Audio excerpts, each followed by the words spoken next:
आपके साथ भी ऐसा हुआ होगा कभी कि आपको अर्जेंसी में पेपर प्रिंट करने होते हैं और आप प्रिंटर में पेज डालते हैं और प्रिंट का ऑप्शन जैसे दबाते हैं, टक से डिस्प्ले में आता है पेपर जाम का ऑप्शन डिस्प्ले में। फिर आप पेपर चेक करते हैं, पेपर निकालते हैं और उसको ट्रे में फिर से रखते हैं, फिर प्रिंट का बटन दबाते हैं और फिर वही आ जाते हैं। और ऐसा आप 2-3 बार करते हैं और फिर आपके मन में गुस्से आने लगती है, यार हो क्या रहा है, इसमें तो पेपर जाम दिख नहीं रहे हैं, लेकिन हो कहाँ से रहा है ये। और आप परेशान हो जाते हैं और फिर आपको वो काम दूसरे कहीं और से करवाना पड़ता है। और जब आपका प्रोडक्ट जो होता है वो वारंटी पीरियड में होती है तो प्रॉब्लम नहीं होती है, कस्टमर केयर को फ़ोन करते हैं और 1-2 दिन में आकर वो ठीक करके चला जाता है। लेकिन वारंटी तो 1 साल या 2 साल की होती है, उसके बाद आपकी जेब में भारी होने लगती है वो चीज़, क्योंकि उसकी जो सर्विस टैक्सेस होते हैं, सर्विस चार्जेज होते हैं, वो 100 रुपया 200 होते नहीं हैं, 1000 प्लस होते हैं, प्लस GST और पार्ट्स के दाम अलग होते हैं। तो अगर आपको 200 रुपये के सामान लगाने होते हैं तो उसमें 1400-1500 रुपये खर्चे हो जाते हैं। आज आपको बताने वाला हूँ कि ये जो प्रिंटर में पेपर जाम की प्रॉब्लम होती है, वो मैं आपको HP DeskJet उनके एडवांटेज 3835 सीरीज़ के जो प्रिंटर्स हैं उसमें जो ये पेपर जाम की प्रॉब्लम आते हैं उसको आप कैसे सॉल्व कर सकते हैं अपने घर में, और आप जो बोझ पड़ने वाली है उसको कैसे कम कर पाएंगे। पहले मैं आपको इस प्रिंटर का इंट्रोडक्शन दे देता हूँ। ये HP का एक मल्टीपर्पज़ प्रिंटर है। आज इसमें आप प्रिंट, फैक्स, स्कैन, कॉपी और वेब ये सारे ऑप्शन से आप इसको कर सकते हैं। साथ ही ये वाईफाई इनेबल्ड है, इसमें वाईफाई भी है और हॉटस्पॉट भी है, तो आप इसको वायरलेसली मोबाइल या इंटरनेट से कनेक्टेड है तो आप इसको रिमोट लोकेशन से भी एक्सेस कर सकते हैं और ये दे सकते हैं।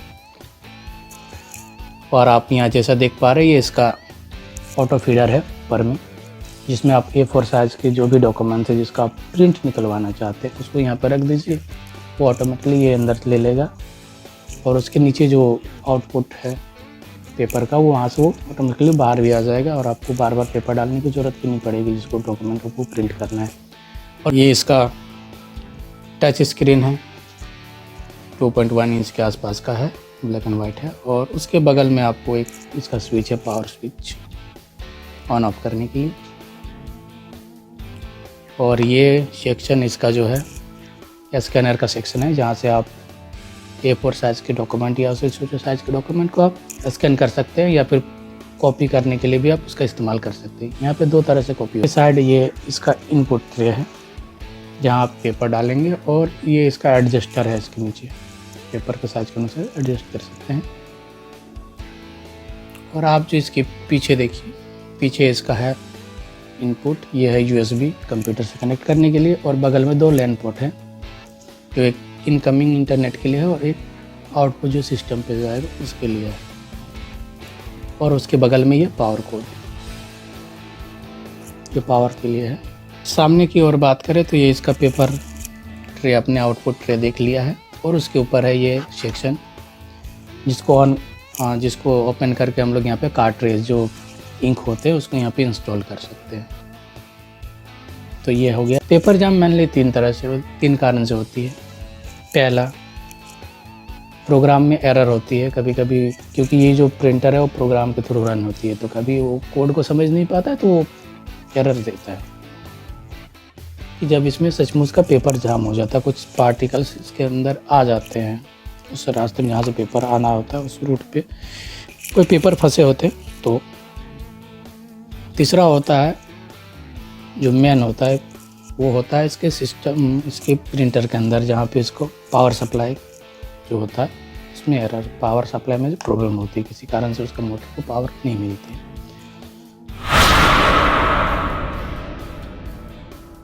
तो उसके लिए हम लोग पहले प्रिंटर को ऑन करते हैं पावर देके, और पावर प्रिंटर को ऑन करने के बाद हम लोग इसका पावर केबल को निकाल देते हैं और पावर कोड जो मेन सॉकेट में लगा वहाँ से भी इसको निकाल देते हैं, और 45 सेकंड या 60 सेकंड के आसपास वेट करते हैं, और फिर उसको पावर कोड को पावर सॉकेट में लगाते हैं और फिर प्रिंटर में लगाते हैं, और उसके बाद फिर प्रिंटर को ऑन करते हैं। और देखते हैं कि प्रिंटर काम करना है कि नहीं। अगर सॉफ्टवेयर से प्रॉब्लम आती है तो ये ऑलरेडी ठीक हो जाएगी। अगर ठीक नहीं होती है ऐसे केसेस में तो हम लोग नेक्स्ट स्टेप में जाएंगे, जिसमें हम लोग देखेंगे कि इसमें कोई फिजिकल पेपर जाम है कि नहीं। इसके लिए इसका जो इनपुट ट्रे है उसमें से सारे पेपर्स को हटा देंगे और वहाँ पे लाइट की मदद से देखेंगे कि उसके अंदर कुछ चीज़ फंसी तो नहीं है। अगर उधर फंसी नहीं है तो फिर हम लोग सामने की ओर जो ट्रे है उसको सामने से खोलेंगे जहाँ पे कार्ट्रिज डालते हैं, और वहाँ पे देखेंगे कि वहाँ पे कोई पेज तो नहीं है, कोई टुकड़ा, कुछ ऑब्स्टिकल तो नहीं है। अगर कुछ होता है तो उसको निकाल देंगे। अगर वहाँ भी नहीं होता है तो हम लोग इसका ढक्कन बंद करके हम लोग इसके नीचे देखेंगे, थोड़ा सा प्रिंटर को टेढ़ा कर लेंगे और नीचे देखेंगे। यहाँ पे हमको एक वाइट कलर का जो प्लेट दिखेगा, जो लॉक रहता है, लॉकिंग है वो क्लिप के थ्रू, उसको हटाएंगे और उसके नीचे देखेंगे कोई पेपर फंसा है कि नहीं या कुछ है क्या उसके। अगर इसमें कुछ होता है पेपर तो उसको निकाल देंगे और फिर उसको लगा देंगे और प्रिंटर स्टार्ट कर लेंगे। और अगर कोई पेपर वहाँ पे कोई पेपर नहीं होती है तो फिर इसका जो मेन प्रॉब्लम आता है पेपर जैम का, वो इसके प्रिंटर के अंदर आते हैं, जो है हमारा तीसरा कंडीशन। तो चलते हैं हम लोग तीसरा कंडीशन में, और ये मेन होता है। और इसके लिए थोड़ी सी आपको सावधानी बरतनी पड़ेगी, क्योंकि इसमें आपको प्रिंटर को खोलना होता है। तो प्रिंटर को खोलने के लिए अब जैसे आप फोटो में देख पा रहे हैं, इसमें कुछ नट्स है जो मार्किंग किया हुआ, वहाँ पे उसके स्क्रूज है, उसको आपको खोलने होते हैं। तो आप प्रॉपर जो टूल्स है, स्क्रू ड्राइवर उसका आते हैं पतला कलर, उससे आप इसका स्क्रूज को खोल लेंगे और इसको आराम से उठाएंगे, क्योंकि इसके नीचे जो कार्ड लगा होता है उसके साथ रिबन केबल लगे होते हैं जो अगर उखड़ सकते हैं। तो आपको पहले उसको आराम से उठाना है, फिर उसके केबल को डिस्कनेक्ट कर लेना है नीचे से, इसको बगल में रख देना है। तब जैसे इसको खोलेंगे तो आपको इस तरह का देखने को मिलेगा, यहाँ पे ये कार्ड लगा हुआ है। तो आप यहाँ पे जो देख पा रहे हैं ये दो मार्किंग किया हुआ है, ये है मोटर का पावर सप्लाई। इन्हीं से मोटर को पावर जाता है, और अगर इसको मोटर को पावर नहीं मिलती है तो हमें पावर जम का प्रॉब्लम आती है। और आप यहाँ पे देख पा रहे हैं मेरा इसमें कि इसका जो तार कटे हुए हैं, इसका मतलब मेरा मोटर को पावर नहीं जा रहा है, और इसी रीजन से मोटर घूम नहीं रहा है, और सेंसर को ये इंडिकेट कर रहा है कि पेपर जाम। तो मोटर नहीं घूमेगा तो पेपर जाम का सिग्नल आता है। तो हम लोग यहाँ से ये जो वायर है, अगर ये वायर टूटा होंगे तो उसको जोड़ लें, या फिर कोई ढीला होगा इसका सॉकेट तो उसको थोड़ा सा इसे खोल के उसको टाइट करके लगा देंगे। और सब कुछ ऐसे लगाने के बाद, तार और का कनेक्शन करने का, फिर इसको प्रोसीजर के साथ इसका ढक्कन जो है, ऊपर वाला कवर, वो सब लगा देंगे। और फिर हम लोग प्रिंटर को ऑन करेंगे, तो हम लोग देखेंगे कि ये प्रिंटर हमारा अब चल रहा होगा, ठीक हो गया होगा, और आपको पेपर जाम को प्रॉब्लम नहीं आ रही होगी। तो ये करने के बाद आपका प्रिंटर जो है ठीक हो जाएगा, आपको कोई प्रॉब्लम नहीं आएगी। तो अगर आपको ये वीडियो इन्फॉर्मेटिव लगी है, अगर पसंद आया है, तो कर क्या रहे हैं आप लोग, लाइक कीजिए, सब्सक्राइब कीजिए और शेयर कीजिए।